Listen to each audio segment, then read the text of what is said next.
Sometimes, despite your best efforts, your recovery gets derailed. Powerful life triggers, a lack of support, a wrong turn. Relapse happens. It's frustrating, but the important thing is to not wait another day to get back on track. Foundation's Recovery Network is here to help, with more than a dozen outpatient programs and 6 residential treatment centers to choose from.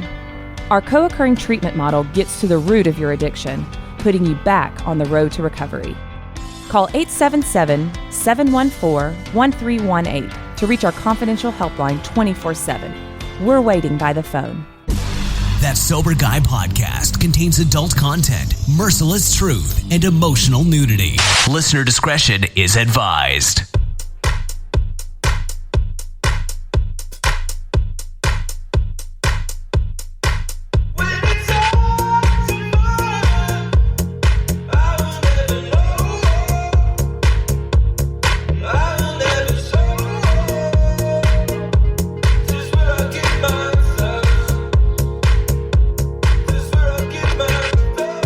Yo, what's up? Thanks for tuning in today. Thanks to Humans for bringing us in, and thanks to you for supporting the show. Always proud to bring you Sober Guy Radio from Northern California. Thank you to everybody for supporting the recovery movement. Got a lot of exciting things to talk about tonight. Couple of announcements first. I'm super stoked to announce Sober Guy Radio will be podcasting from the Innovations in Recovery Conference. That's down in San Diego, California, April 3rd through the 6th at Hotel Del Coronado. One of the nicest hotels I've been to, so super excited to go down there and meet with the good people of Foundation's Recovery Network. Thanks to them for hosting the event, as well as inviting us down there to talk to some great people and do some podcasting. If you'd like to get some more information about that, go to www.foundationsevents.com/innovationsinrecovery. Let me give you a quick tool that I use as well. This is Transitions Daily. It's a daily AA email, and it's delivered right to my inbox. I get it every morning. It's really one of my favorite ways to start my day. It literally takes me 5 minutes to read, and it just helps me get going and get me in the right state of mind to face whatever's coming that day. So if you'd like to check that out, you can go to dailyaaemails.com, and there's more information there. Now, today's guests are Ryan Hampton and Garrett Hade from Addiction X America. And we're going to get to them in just a minute. But first, I want to tell you about a new treatment program called DXRX. DXRX provides access to alcohol treatment specialists, safe medication, and ongoing monitoring for people who want to stop or reduce their drinking. And all this is done through a simple phone app. Here's what will happen on your first appointment. Before you start the program, you meet with a physician who's a specialist in addiction. You'll discuss your goals for drinking, your health history, any concerns that you might have, and then the physician will create a personalized care plan just for you. You then monitor your progress with the breathalyzer and the DXRX mobile app. The physician will also recommend safe, effective, non-habit forming medicine if you want to look down that road that will ease alcohol cravings. Now, Jess and I met with the DXRX team. They're a great group of doctors and professionals. They're from right here in the Bay Area, Northern California. Went out to dinner, saw their whole facility. Pretty awesome stuff going down. So we did our homework. These folks are good people, and they're really looking to offer a new way for innovative alternative option to treatment. So for more information, you can go to thatsoberguy.com, and you'll see the DXRX logo, Stronger Than Alcohol. Click on the logo and get started there today. Let me take a breath because I talk way too fucking fast sometimes. I want to read you something before we get to Ryan and Garrett. First, substance use disorder impacts a third of American households. Of people who need treatment, 90% do not receive it. The government has spent over $1 trillion, let me repeat that, $1 trillion on the failed, emphasize that as well, failed war on drugs in the middle of the most urgent public health crisis in our country's history, with a life lost every 4 minutes. So understanding addiction and recovery through lived experience is really critical for our public policy leaders to wake up and take immediate action. So that comes straight from Addiction X America website. And I want to welcome Ryan Hampton and Garrett Hade from Facing Addiction and the docuseries Addiction X America to the show today. Super stoked to have them. What's up, guys? Thank you for joining Sober Guy Radio. Hey, thank you. great to be here, and we're excited. We've been looking forward to this opportunity for a while, so we're excited. Thanks for having us. Absolutely, man. Thank you for taking some time out to talk to us today. You guys are doing some phenomenal work out there. Two best friends. So I'm reading from the website as well. Two best friends, 7,896 miles. You guys did 22 states, 31 days.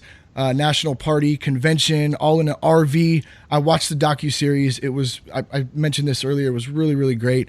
Really hit my heart. Really hits home. I guess maybe we can start here.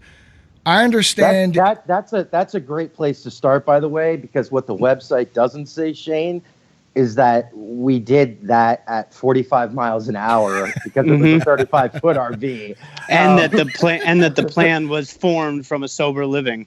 And we were bored one. Yeah, we'll get into it. Well, I love it, man, and I love as these situations sometimes arise. I'm definitely not a believer in coincidences. I think everything happens for a reason. So let's jump into that. I understand you guys met, and it was involved with a detox facility, a garbage bag full of random shit. Ryan was wearing one sock, and maybe like an act of fate came together. So maybe tell us about that day. Yeah, he was very resentful because he had a garbage bag and one sock, and I had two socks, and my stuff was in a suitcase. Nice. So he didn't like me from the start. No, but we both on the same day landed.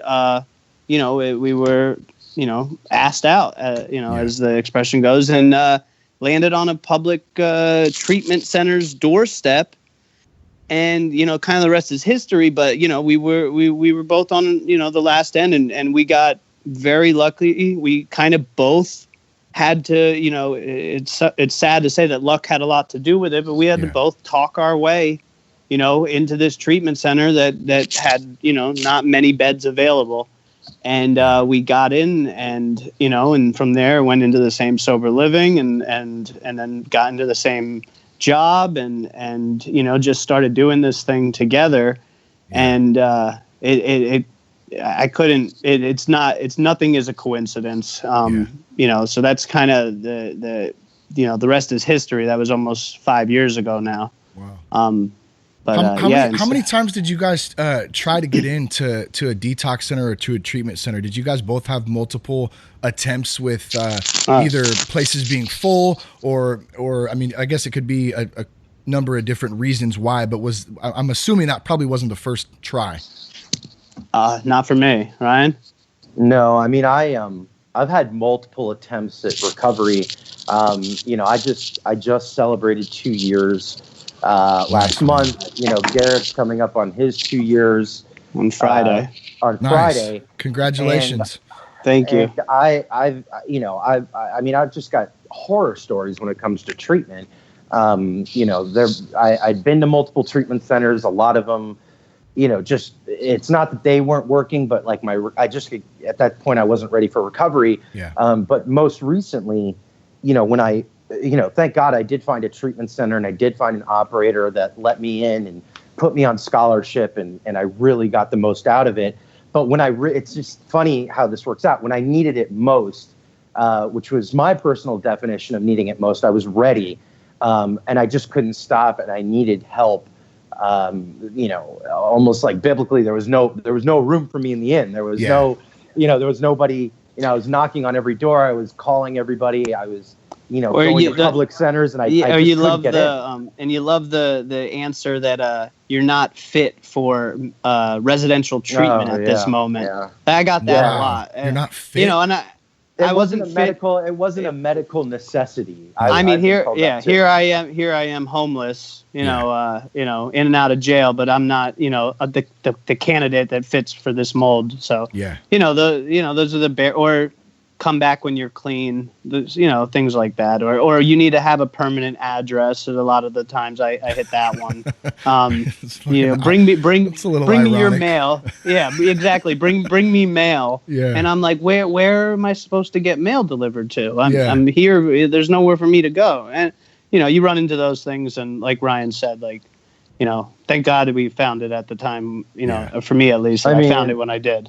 Shane, one of the reasons that we do what we do today, and it's become our purpose is, our experiences, and I'm sure so many millions other around this country, with roadblocks to access to treatment, with roadblocks to access to medical care, with addiction being treated as a substandard, chronic health condition, when we face imminent death. I mean, that all needs to stop, right? And it's just for a long time, the science has been out on addiction, yet there hasn't been, an organized movement until just recently, of people just really screaming from the rooftops that enough is enough. Enough is enough. Yeah, man, I agree with you 100%. And I just experienced this with a loved one, a family friend, basically like a little sister to me, since we were young. Her brother and I are really, really close. And, she has struggled with it for over 15 years. And, man, same thing you guys are talking about, like being rejected from places because she doesn't fit that mold, and genuinely wanting to get clean. But it's so easy when you're playing the waiting game of trying to get in somewhere to go back out and get high again. Like, she would call me a couple times while she was waiting and just crying like, I want to get high right now. But she knows if she gets high, she's not going to be able to get into this place. So anyway, the good news is thankfully she ended up getting in a treatment center. I think just 3 or 4 days ago, she finally ended up getting in. But when you see these types of situations like right in your face like that, whether it's yourself or whether it's someone that you know and love, or whether it's just someone that you're trying to help off the street, it's very frustrating. And at the same time, it's obviously sad. And you guys have been through it firsthand. I mean, Shane, let me jump in here. Yeah. I mean, I'll tell you that, and we said it pretty explicitly during the series, oftentimes people get on these waiting lists, or they're told to call every day. Mm-hmm. And a lot of people die in that process. And, just about 3 weeks ago, I get a lot of calls from people wanting treatment, and, we operate differently. I mean, we'll help people, but I mean, we don't, there's all this stuff going on with these referrals, and, you see these referral body brokering. I mean, if somebody calls looking for help, I mean, we're going to just help them to help them, and not necessarily plug one treatment center over another because it's so hard to get into them. But there was this one girl who called me and she needed help. And, I called around like all these treatment centers and, tried to like figure out if there was a public access option, and there was all this waiting, and she didn't get in, obviously she didn't get in. She was told to wait, she was told to try and figure out to come up with cash. Yeah. And I got a call from her cousin 3 or 4 days after I got the call to help, and she was dead. Oh, wow. She was dead. So like that window of time is so crucial when people actually, ask for help, because it takes, for us, and I know for me, it took years until I was brave enough to even say, I have a problem. So, when you've got to grab a hold of that, that small bit of time you have and get these people help. One of the reasons, one of the inspirations when we decided to do what we did and continue to do on a daily basis was at our sober living. We had a roommate, a guy come in named Nick. He had been there for a couple of days, and Nick, couldn't stop using. Garrett and I were the house managers at the time, and he did what he did best, what we do best. He got really loaded, and we wouldn't kick him out for using either. We were trying. We were trying to help him, but we said, hey man, you need help. We can't help you here. We're not that level of care. Yeah. And so we had the cops pick him up, not to arrest him, but he had no transportation to get to a hospital. Yeah. And we said, look, tell them what's going on. Go to the emergency room. Tell them you can't stop using. Tell them you're high. They took him to the hospital here in Pasadena, and it was an acute care facility. It was a big hospital, but they deal with addiction like acute care, like you broke your knee. Yeah. They brought him in. They said, hey, we can't do anything for you. He was in and out of the emergency room within a couple of hours. The next morning, he was found dead a couple blocks from our house. So when somebody goes into a hospital, I mean, you got to think about it. Our physicians are they don't get it yet. A lot of them, when somebody goes into a hospital like that, in that type of condition, to me, and I think to us, it's the same thing as somebody going in who's had a massive heart attack or a stroke and is about to die, but it's not treated that way. It's not treated that way. And as a result, a lot of people are dying. So we have a lot of work to do. You had mentioned finding a purpose, finding your purpose in life, maybe finding your passion. It's very obvious you guys are very passionate about the work you're doing because you're helping to save lives and you're bringing awareness to this huge epidemic across a nation, and really it's a worldwide epidemic.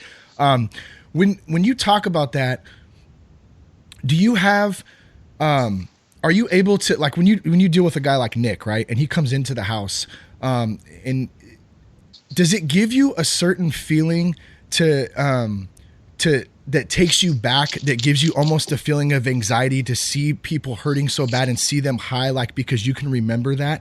I know it's kind of a weird way to frame the question. I think it's more almost of even a personal question from my own experience, because sometimes, depending on the situation, I can start to get those feelings like, that just they're almost overwhelming, but it's a passion to help, but it's also a passion that takes me back to know how hard it is to go through that stuff. How do you guys kind of deal with that? Are you able to separate it, or do you just dive in and go in straight like help clinical mode and let me get you some help, and you're able to kind of put that aside?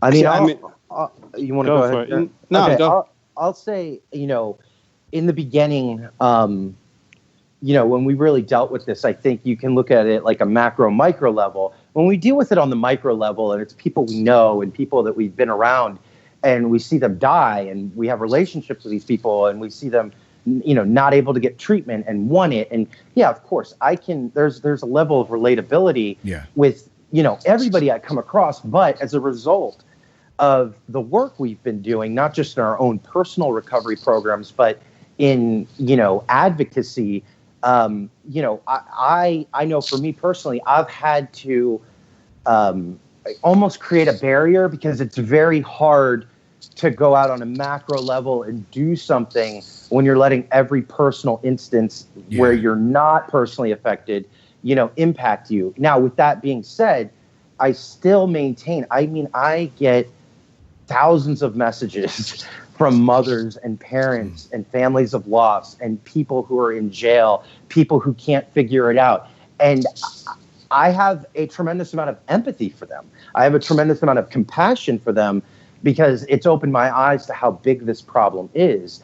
But it's the stories keep coming, and it just drives, I think, me, and I can speak for Garrett, to really tackle this problem from the top down, because, we've been dealing with it from the bottom up. And as people in recovery, in a very large recovery, young people in recovery community, we deal with our community problems all the time, which I think everyone in recovery can relate to.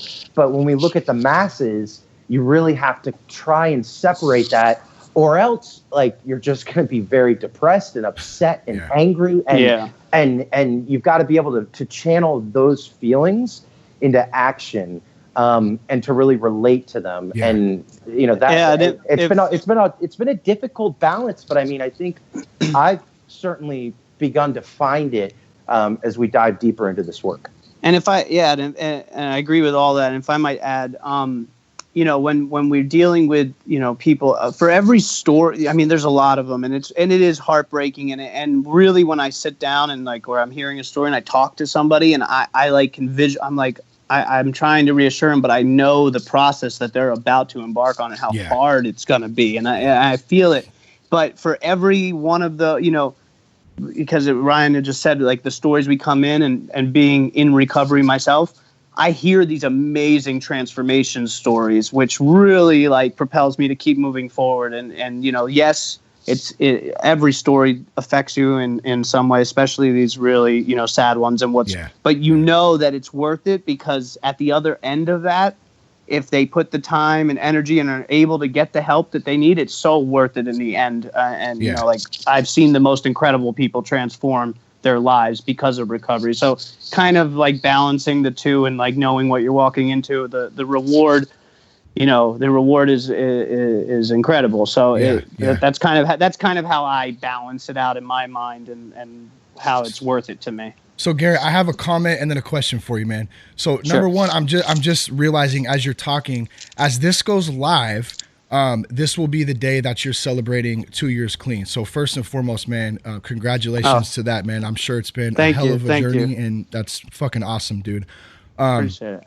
Next to that, what does it feel like to go from living the lifestyle and the life that you were leading, and now even digging, I'm kind of going back to this question, just more focused in on it, I guess, digging in to really finding the passion behind, like, would you say you found your purpose, at least right now at this moment in life? Is that probably a fair statement? Oh, absolutely. So yes. What does that feel like for you to go? And I just want this to resonate with the audience out there, because when you find that thing that just makes you there's something, I can't even explain it, but when you find it's just phenomenal. Like, what does that feel like to you? Well, for me, it's like I today have like peace, and I've never had that before. And then when you find, like, I've gone, I've been through this a few times, like I said, with treatment, and I would use again. And today, I'll have, on Friday, 2 years when this airs. And there's no coincidence here that because of the work that I've gotten involved in and the passion that I found in it and my purpose in it, that I am having 2 years in recovery. It's like the desire has been pulled from me, and no more is it like based on fear of going back there. It's like I'm excited for life every day. Yeah. And I think I forget what Ryan can like cite the actual story better, but there was a study that like getting involved in activism around this issue helps you yourself in your own recovery. And I mean, he could tell you where it's from. He's better with that kind of stuff than I am. But no, I can't. You don't know. Okay, go ahead, though. Keep talking. No, okay. Sorry, put him out there. He'll figure it out in the next minute. But no, there is no coincidence. My purpose has been, like, I have found my purpose. I have found what moves me forward, and I have found a reason to enjoy life in recovery. Yeah.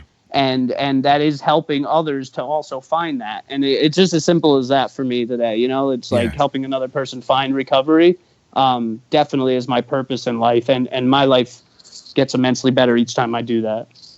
Let me add to that real quick, because I've watched this transformation as Garrett's best friend and is just someone who's really been up and close to this, whole thing that's been happening with him, and I know for myself, but I can see it with Garrett too. There was really a perceptual shift, I think, for both of us. And I think Garrett can attest to this.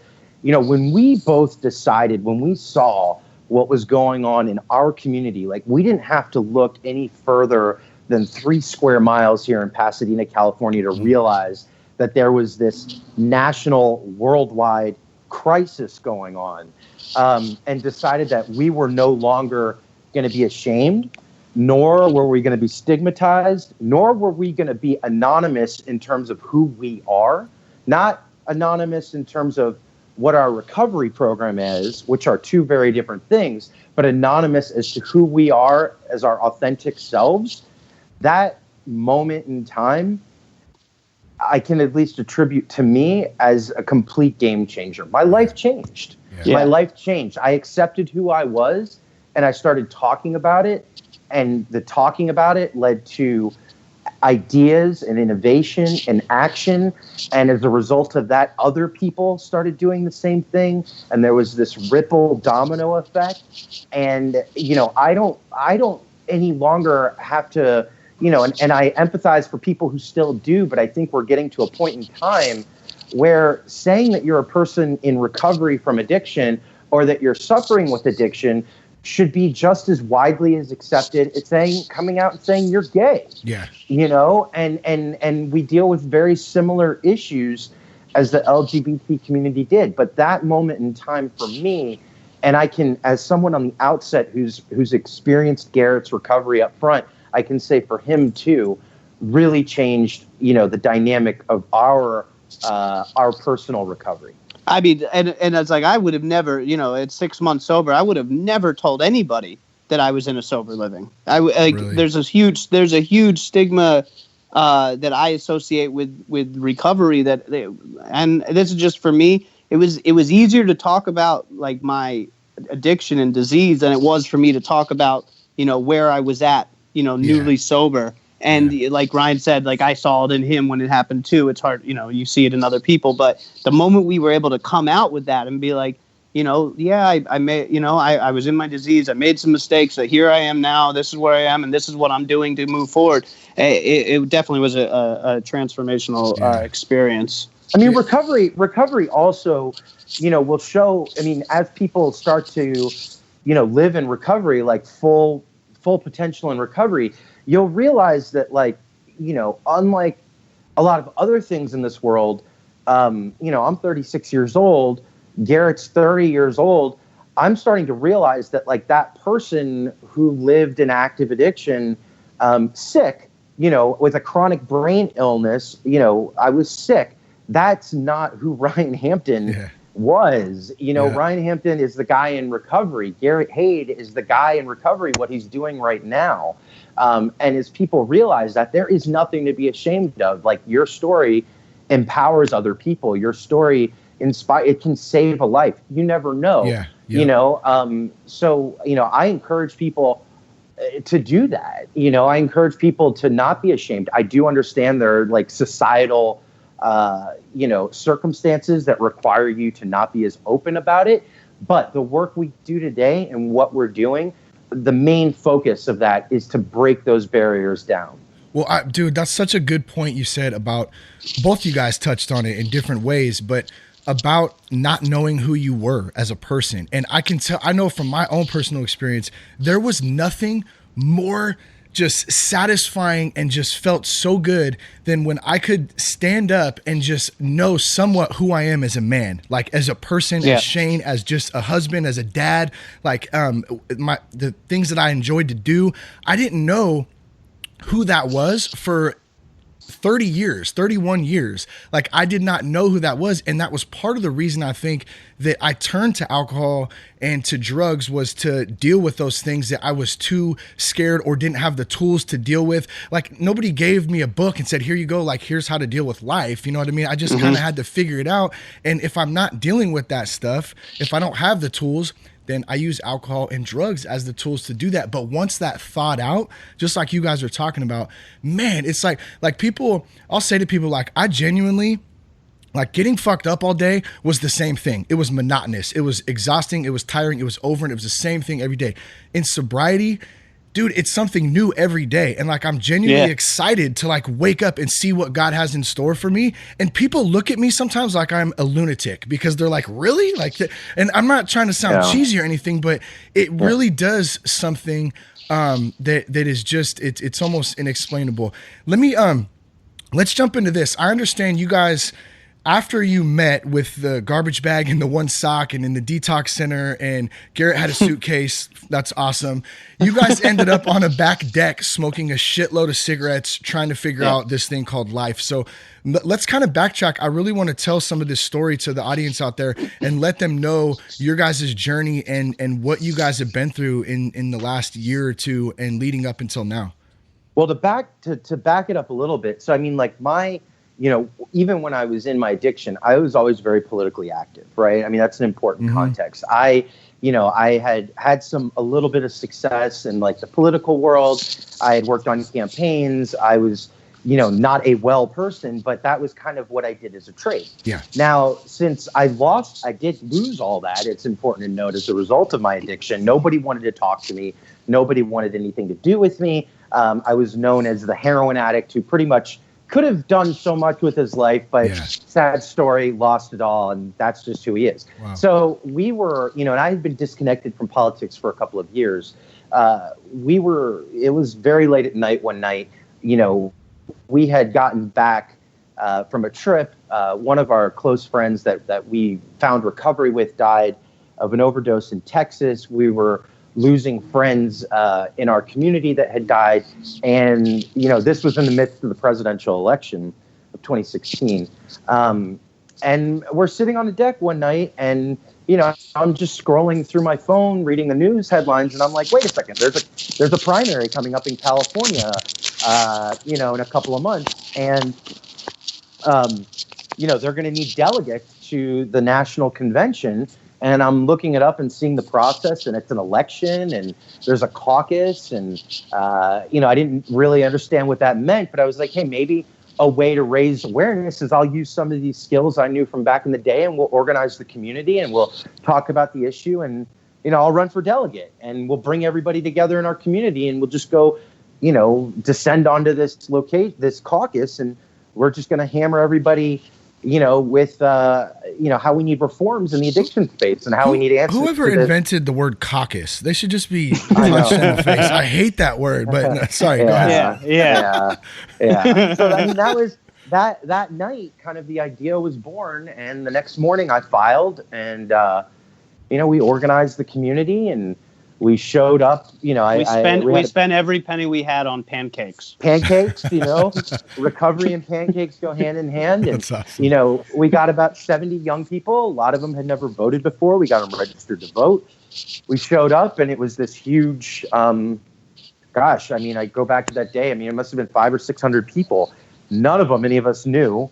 They were all pretty prompt. There were 70 people on the ballot. And, they all had stickers and buttons and little children passing them out. Candy. Oh, wow. And they were like judges and lawyers and teachers and professors and law professors. And, I'm thinking everyone with great status. Yeah. We had status. we had 70 young heroin addicts. That's awesome, recovering heroin addicts. And, but what we did have was a story to tell. Yeah. And that story looked a little bit like this, this community, for a couple of months now, lost a lot of young people. And, those young people came from good families. And some of these young people had health insurance.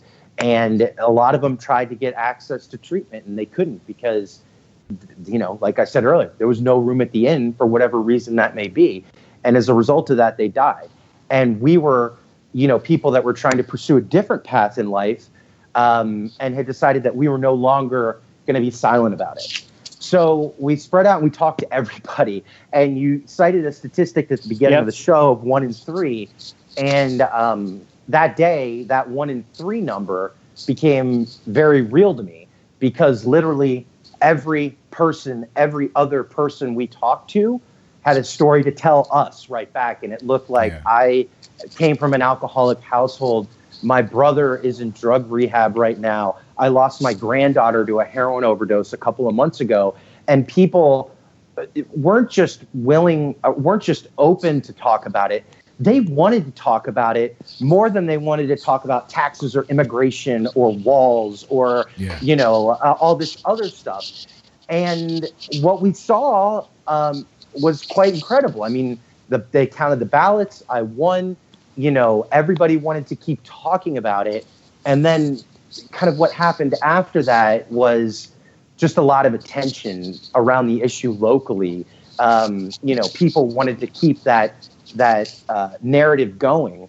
And so we just kept coming up with as people in recovery, and I see this all the time, like we're very good innovators, especially when it comes to telling our stories. And, Garrett and I had another, smoking session, brilliant idea to drive across the country and to visit with people. And then we said, well, hey, let's film the whole thing and let's get it on YouTube and let's let people start talking about this leading up to the conventions and, brought people together and, went out to the community and raised the money. And we had, I'd be remiss if I didn't say that Facing Addiction, which is the nation's, one of the nation's largest nonprofits in advocating for changes and ending the addiction crisis in the United States, supported us 100% of the way. That's who we work with today. And I'll forever be grateful to them because it was through that organization that I found, the guts and the bravery to tell my story and try and make an impact.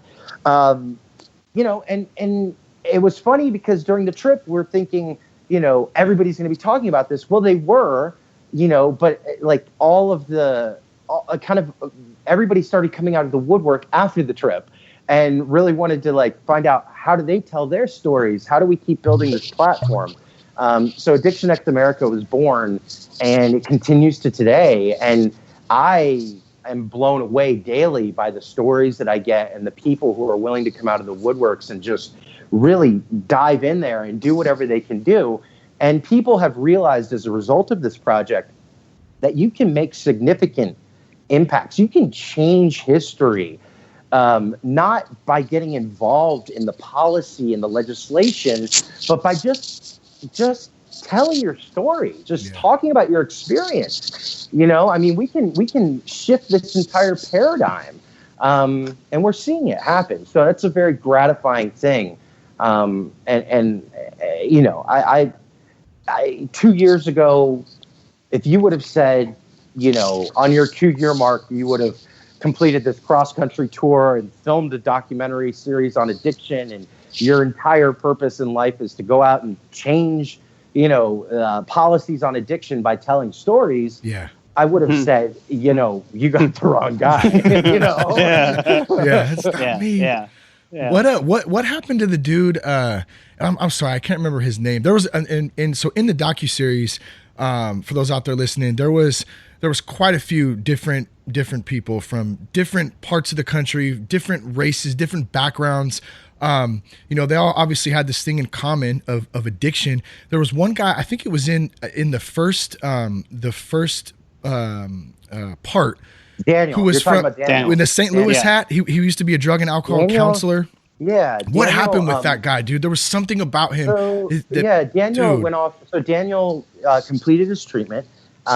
He went off to sober. He was scholarshiped into a sober living, and he's actually, I think, in mid-state. I haven't talked to him in a while, but last I heard, he's actually doing well. Good.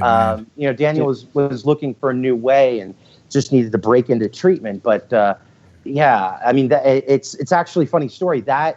That particular episode, at the time, President Obama was president, and I had been, I am crazy by definition, but I mean, I was sending all these episodes to the White House, and I got a message back. That's when we got invited. We actually got invited to the West Wing to talk about the trip. During the trip, I got a message back saying, "Hey, President Obama saw this episode. Make sure and tell Daniel that his president's rooting for him." And cool. They caught a picture of him watching the computer screen. I can't remember where it is. It was great. That's so good to hear too, that he's doing well, because there was something about I don't know. I mean, everyone obviously everyone has a great story, just kind of like you're alluding to too. But there was something in that man's eyes, man, that just was just very, very powerful. So a lot of good stories like that, of course.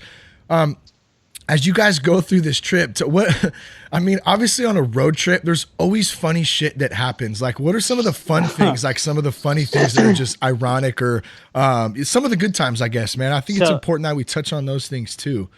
So from the beginning, as much as I loved the idea of driving it was like, we can't do an RV. They're old. Nobody is mechanically inclined on this trip.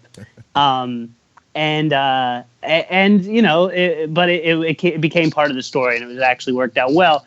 But driving through Texas at 3 a.m., the tire blew, and like this wasn't like Austin or Dallas, Texas. This was like, we got stuck in Texas Chainsaw Massacre looking Texas. And it was pitch dark, and it took us 4 hours to realize that the bolts we were trying to unscrew on the tire to put the spare on didn't even come off the cap. You just had to lift the tire off. But our director and our film crew wanted to go knocking on doors to ask for help at 3 a.m. And I'm walking in pitch dark, cornfields, and you hear a cow mooing 3 feet from you, and you don't see the cow, and the trees are going. Waiting for Leatherface to just jump out and hack you up. And we had a great film crew. And one of the guys was, he's a fairly successful guy, but he's in recovery. He donated his, camera and being our film guy. And he was like watching this house. He's like, I'm going to knock on that one. And he's like, right before he's knocking, he's telling me, he's like, man, I just filmed a horror movie and it kind of looked just like this, where the light was flickering on and off by this front door. And I was like, dude, I'm not knocking on that door with you. There's no way. And I went back to the RV that was, what is it? The generator broke, so it was just hot, middle of summer. Well, not to knock on, like, if any of your listeners are in Texas, it's a great place. Yeah. I love Texas. It is the Lone Star State. But I'll tell you, like, that story Garrett told, and then, like, we're in Texas and the generator breaks, and, like, we hire a mechanic come out, and, like, I go out there and I look, and the guy's out there for 3 hours, and, like, he's got the literally, it looked like he had the entire RV in 50 pieces. And this is in the middle, this is early in the morning at 3 a.m. In the dead middle of July. Yeah. So, and we're in Texas, and it's so hot. Now, mind you, we have to be, like, it's not like we're just, like, on a free schedule. Like, the Democratic National Convention, where I was elected a delegate, is starting in, like, 5 days. Wow. And we still have, like, 4 states to cover, and we're driving at 45 miles an hour to get there. and we're like, well, what do we do? We're on a spare tire. The generator broke. The electricity doesn't work. Everybody's tired. It's hot. If you've never been in an RV, there is a huge problem with flies. They're just everywhere. And we're like, well, we gotta go. So we had to make a decision, like, are we going to drive this thing like another 1,000 miles to get there? Or are we just, like, we literally almost just left it and got on a plane. We're like, no. We don't have the budget for that. We didn't do it. Yeah. So we drove.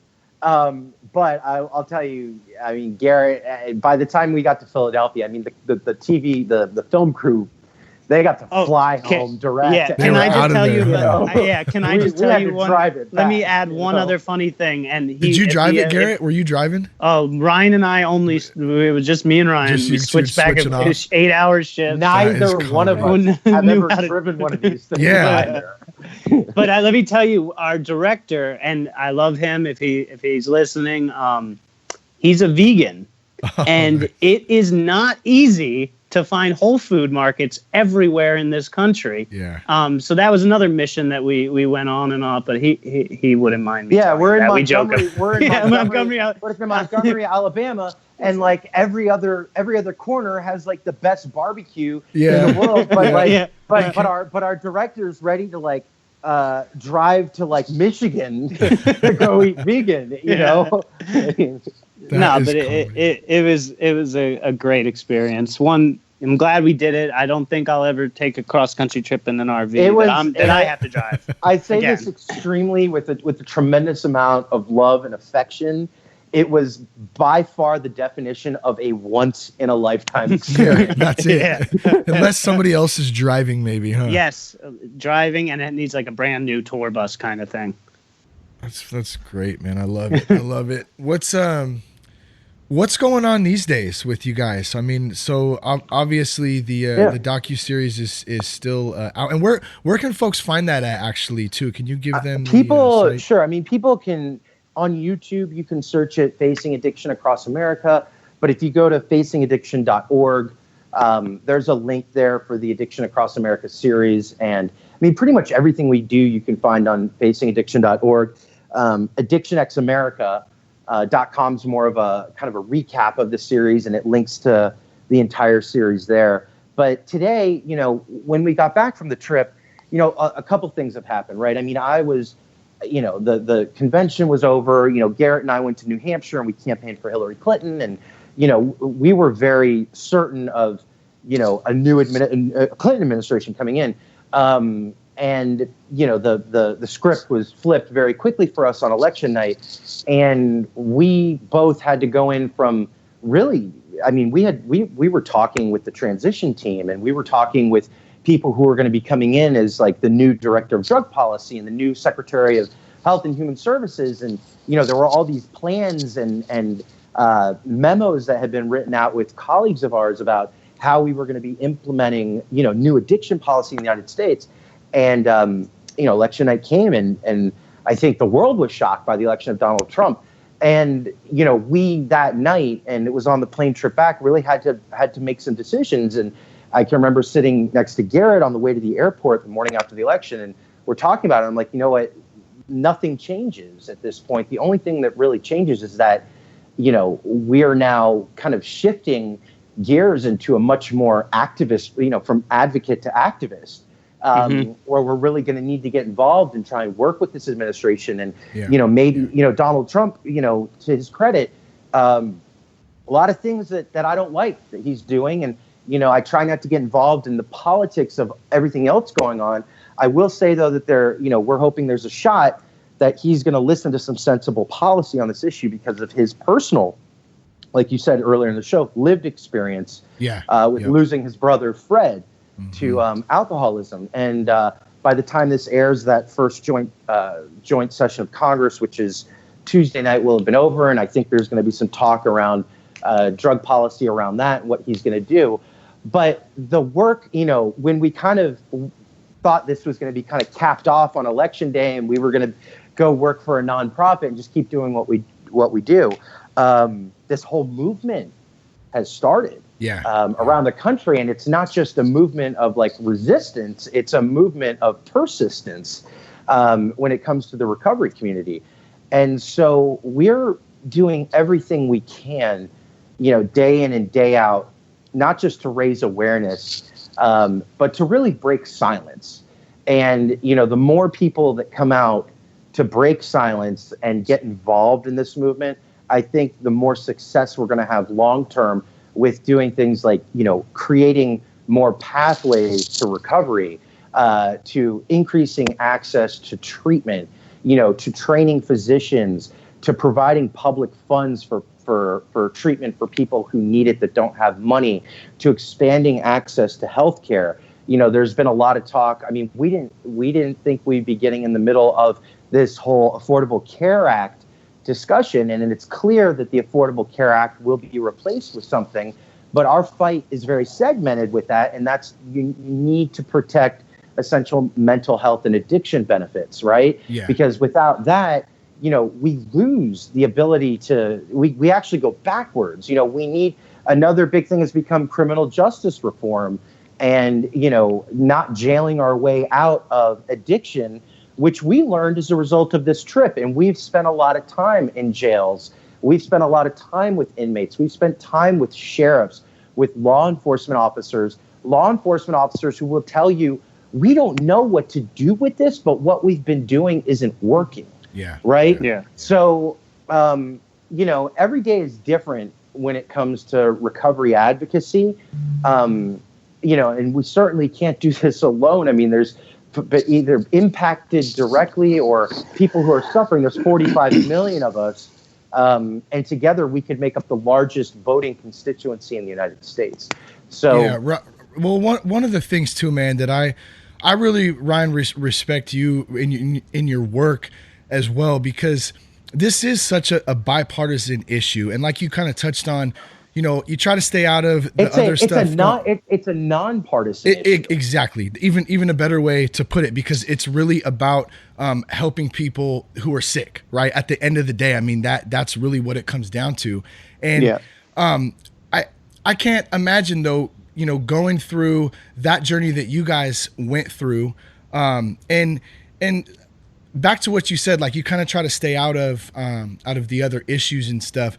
Back to, you and I might disagree on certain things in that aspect. At the end of the day, it doesn't matter, because it's really about recovery. It's really about ending the stigma and trying to help people and creating the movement and moving forward instead of staying stuck, I guess. So I guess what I'm getting at too is that in a lot of the work that I read that you have written, it's just it stays very true to that. And so I really just wanted to tell you too, man, I really appreciate that. I think that's where it needs to be, and that's how it's gonna in the end get fixed, is by coming together, not staying divided, I guess, over other stupid shit, right? No, I mean, we've got to stick together on this. I'll say something. Hey, listen, if President Trump is listening to your show right now, I will tell you, I did not vote for you. I have had, I on the record have had problems with a lot of your proposals, but this is something I think we see eye to eye on. If you're willing to work with our community, I will be at the White House tomorrow working with you. I will not fight you. You will learn a lot from the recovery community. Bring in people who are affected by this illness, who are affected by this crisis. I think you'll have a perception shift on how to deal with it. And I think we could get a lot done, and I think it could be historic, and I think it could be one of the greatest presidents ever in the history of this union if you open your heart and just listen to the American people. That's all you've got to do.